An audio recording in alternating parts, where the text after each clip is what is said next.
Friends మీరు ఎవరైనా government హాస్పిటల్లో ఉద్యోగాల కోసం ఎదురు చూస్తున్నట్లయితే ఈ నోటిఫికేషన్లో చాలా రకాల ఉద్యోగాలను భర్తీ చేస్తున్నారు. వీటిలో ఏదైనా జాబ్ మీకు సూట్ అవుతుందో చెక్ చేసుకొని అర్హత ఉంటే వెంటనే అప్లై చేసేయండి. Hello friends, welcome back to our channel తాజా జాబ్స్ ఇన్ఫో. ఫ్రెండ్స్, ఆంధ్రప్రదేశ్లోని గవర్నమెంట్ జనరల్ హాస్పిటల్లో ఖాళీగా ఉన్నటువంటి ఉద్యోగాలని కాంట్రాక్ట్ బేసిక్ విధానంలో భర్తీ చేసేందుకు ఒక నోటిఫికేషన్ అఫీషియల్గా రిలీజ్ చేశారు. ఈ నోటిఫికేషన్లో భర్తీ చేసిన ఉద్యోగాలకి ఎటువంటి పరీక్ష లేదు, కేవలం మీకున్న మార్క్స్ ఆధారంగా మెరిట్ ప్రకారంగా అభ్యర్థులను సెలెక్ట్ చేయబోతున్నారు. అలానే కొన్ని ఉద్యోగాలకైతే చదువు కూడా అవసరం లేకుండానే భర్తీ చేస్తున్నారు. సో మరి మీకు కనుక అర్హత ఉన్నట్లయితే వెంటనే అప్లై చేసే ఒక ఉద్యోగం సాధించే ప్రయత్నం కూడా చేయవచ్చు. అయితే మరి నోటిఫికేషన్ ద్వారా ఏ విధమైన ఉద్యోగాలను భర్తీ చేస్తున్నారు, ఎన్ని కాలాలను భర్తీ చేస్తున్నారు, అభ్యర్థులకు కావాల్సినటువంటి ఎలిజిబిలిటీస్ గురించి, రిలీజ్ అయినటువంటి నోటిఫికేషన్ యొక్క పూర్తి వివరాలు చెప్తాను.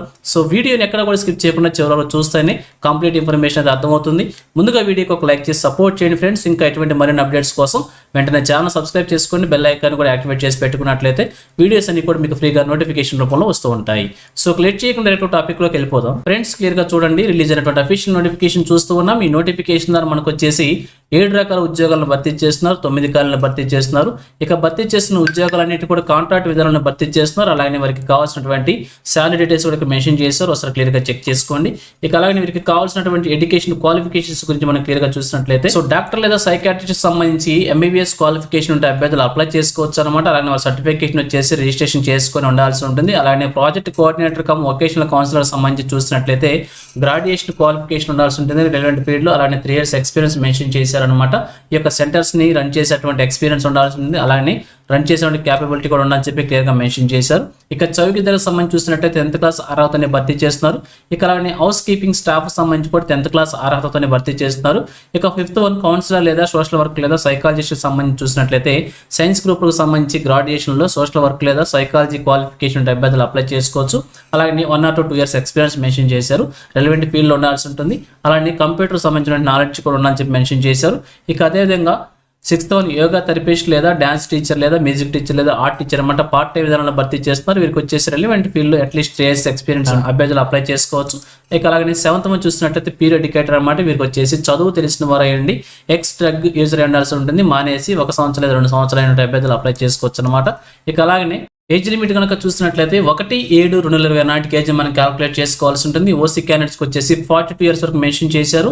అలానే ఎస్సీ ఎస్టీ బీసీ ఈడబ్ల్యూఎస్ క్యాండిడేట్స్కి 5 years, ఎక్సెప్ట్స్ మనకి 3 years, అలానే డిఫరెంట్లీ ఏబుల్డ్ పర్సన్స్కి 10 years చొప్పున ఏజ్ రిలాక్సేషన్ ప్రొవైడ్ చేశారు. సో అలాగే ఫీజు కూడా మెన్షన్ చేశారు. డీడీ రూపంలో మన అప్లికేషన్ ఫీజు అయితే పేమెంట్ చేసుకోవాల్సి ఉంటుంది. సో ఇక్కడ చూపించినటువంటి అడ్రస్ ద్వారా డీడీ తీసి అప్లికేషన్తో పాటు డీడీ కూడా మనం యాడ్ చేసుకోవాల్సి ఉంటుంది. ఓసీ క్యాండిడేట్స్కి 500 rupees, SC ST BC physical challenged క్యాండిడేట్స్కి 300 rupees చొప్పున ఫీజు పేమెంట్ మెన్షన్ చేశారన్నమాట. ఇక అదేవిధంగా సెలక్షన్ ప్రొసీజర్ చూసినట్లయితే ఎటువంటి రాత పరీక్ష అయితే కండక్ట్ చేయడం లేదు, కేవలం మీకు మార్క్స్ ఆధారంగా అభ్యర్థిని సెలెక్ట్ చేయబోతున్నారు. టోటల్గా 100 marksకి సెలక్షన్ ప్రొసీజర్ ఉండబోతుంది. అలాగే మీకున్నటువంటి మార్క్స్ని ఎడ్యుకేషన్ క్వాలిఫికేషన్ మార్క్స్ని వచ్చేసి 90% తీసుకుంటారు. అలానే రిమైనింగ్ 10 marks వచ్చేసి మీరు ఎడ్యుకేషన్ కంప్లీట్ చేసిన ఇయర్స్ వారీగా ఒక్కొక్క సంవత్సరానికి ఒక్కొక్క మార్క్ చొప్పున మ్యాక్సిమంగా 10 marks కేటాయిస్తారు.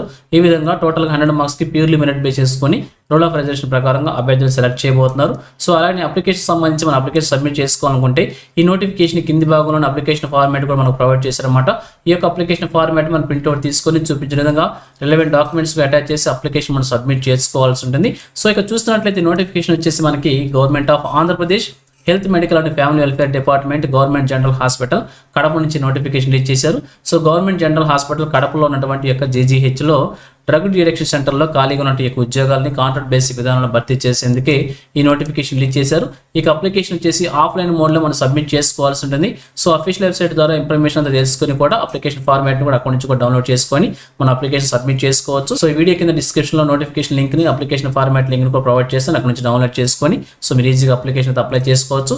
సో ఇంపార్టెంట్ డేట్స్ వచ్చేసి 4/6/2020 నుంచి 10/6/2020 వరకు కూడా అప్లికేషన్ మనం సబ్మిట్ చేసుకోవాల్సి ఉంటుంది. జూన్ 4 నుంచి జూన్ 10 వరకు కూడా అప్లికేషన్ మనం సబ్మిట్ చేసుకోవడానికి ఇంపార్టెంట్ డేట్స్గా మెన్షన్ చేశారు. సో అప్లికేషన్ మనం ఎలా సబ్మిట్ చేసుకోవాలనుకుంటే ఆఫ్లైన్ మోడ్లో క్యాండిడేట్ డైరెక్ట్గా అప్లికేషన్ సబ్మిట్ చేసుకోవాల్సి ఉంటుంది. సో అడ్రస్ కూడా ప్రొవైడ్ చేశారు. Office of the superintendent government general hospital Kadapa యొక్క అడ్రస్లో స్పెసిఫైడ్ కౌంటర్స్ ఏర్పాటు చేశారన్నమాట. ఈ కౌంటర్స్ ద్వారా అప్లికేషన్ మనం సబ్మిట్ చేసుకోవాల్సి ఉంటుంది.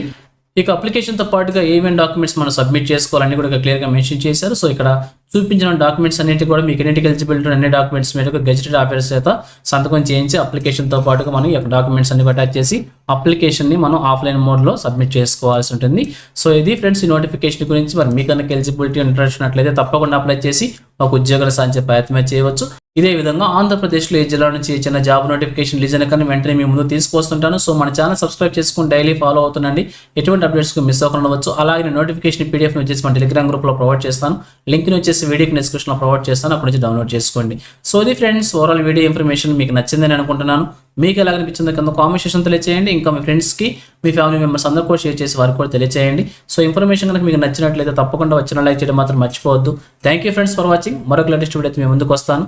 Have a nice day.